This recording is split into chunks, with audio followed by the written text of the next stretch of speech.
Cześć, z tej strony Wiktor z 500 i w dzisiejszym odcinku Minecraft Triki i Ciekawostki przedstawię Wam przedmioty oraz struktury, które zostały dodane i usunięte w poprzednich wersjach Minecrafta.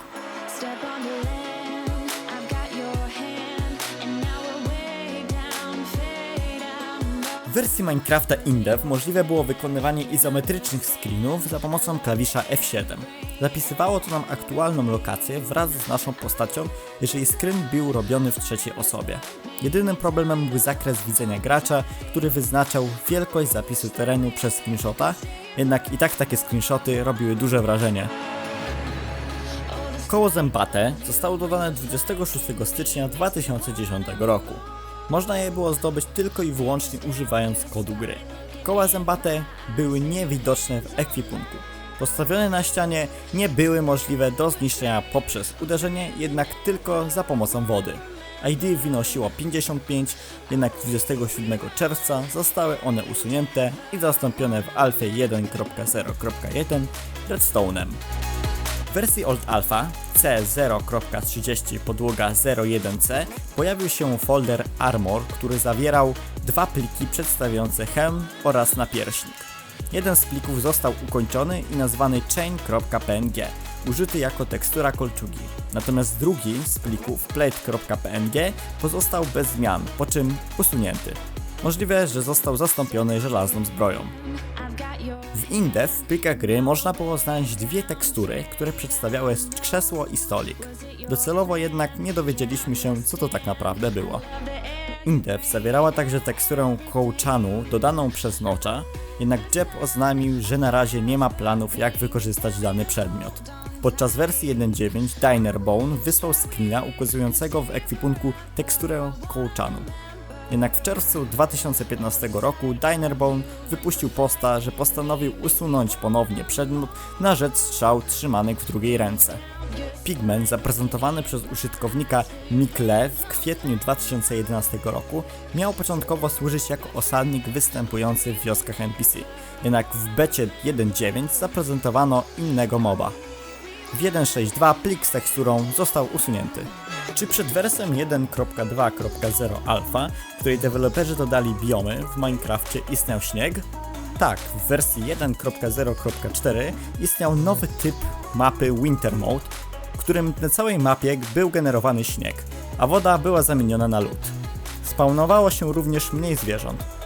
Ten tryb gry został usunięty 30 października 2010 roku w Halloween Update. Następnym blokiem jest płaczący obsydian. Crafting składał się z obsydianu i lapisa lazuli. Miał on za zadanie zmieniać spawn point nadawany graczu, jednak po zaprezentowaniu łóżek blok ten został zapomniany. Na wersji InDev generowały się wielkie ceglane piramidy oraz obsydianowe ściany.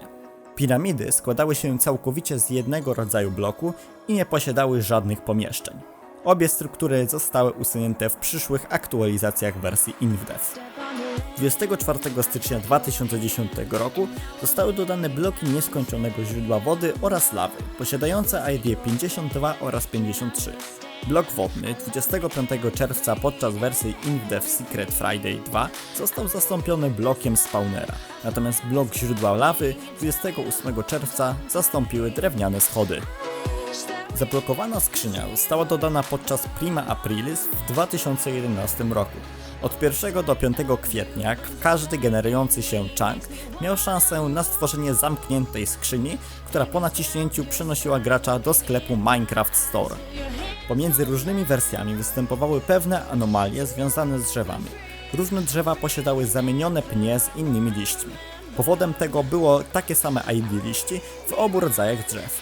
Tak powstawały drzewa akacjowe ze zwykłymi liśćmi, ciemny dom z świerkowym pniem i normalnymi liśćmi, czy też zimowy dąb. W wersji 1.4.6 w plikach gry pojawił się plik skis.png dodany przez Dinerbone'a, przedstawiający narty. Tekstura ta została usunięta w wersji 1.6. W snapshocie 13W16A podczas pracy nad wersją 1.6.1 zostało dodane końskie siodło, które miało być użyte tylko i wyłącznie na koniach i było tworzone ze skóry oraz z żelaza, jednak w snapshocie 13W18A zostało zastąpione zwykłym siodłem, które znamy do dziś. Podczas wersji 1.5 komparator posiadał dwa oddzielne ID. ID 149 dotyczyło niezasilonego komparatora, a ID 150 zasilonego. W snapshocie 13W05A został on usunięty z użycia w grze, jednak nadal można go stworzyć za pomocą komendy setBlock. Znany dobrze wszystkim kwiat czerwonej róży został w wersji 1.7.2 usunięty i zastąpiony kwiatkiem Poppy. Dużo bloków stałych, stworzonych przez najczęściej postawienie przedmiotów, czyli takich, które można było zdobyć jedynie poprzez użycie komend, zostało usuniętych wraz ze zmianą komendy give_nick z ID na nazwy przedmiotów. W wersji beta 1.8 została dodana czarna mgła występująca poniżej poziomu 17. Została jednak usunięta wraz z wejściem wersji 1.8 w celu usprawnienia funkcjonowania gry. Dzięki moi drodzy za oglądanie, myślę, że odcinek z serii MTC Wam się spodobał. Pamiętajcie o motywującej łapce, o której dosyć rzadko wspominam, i do zobaczenia w następnych filmach. Cześć!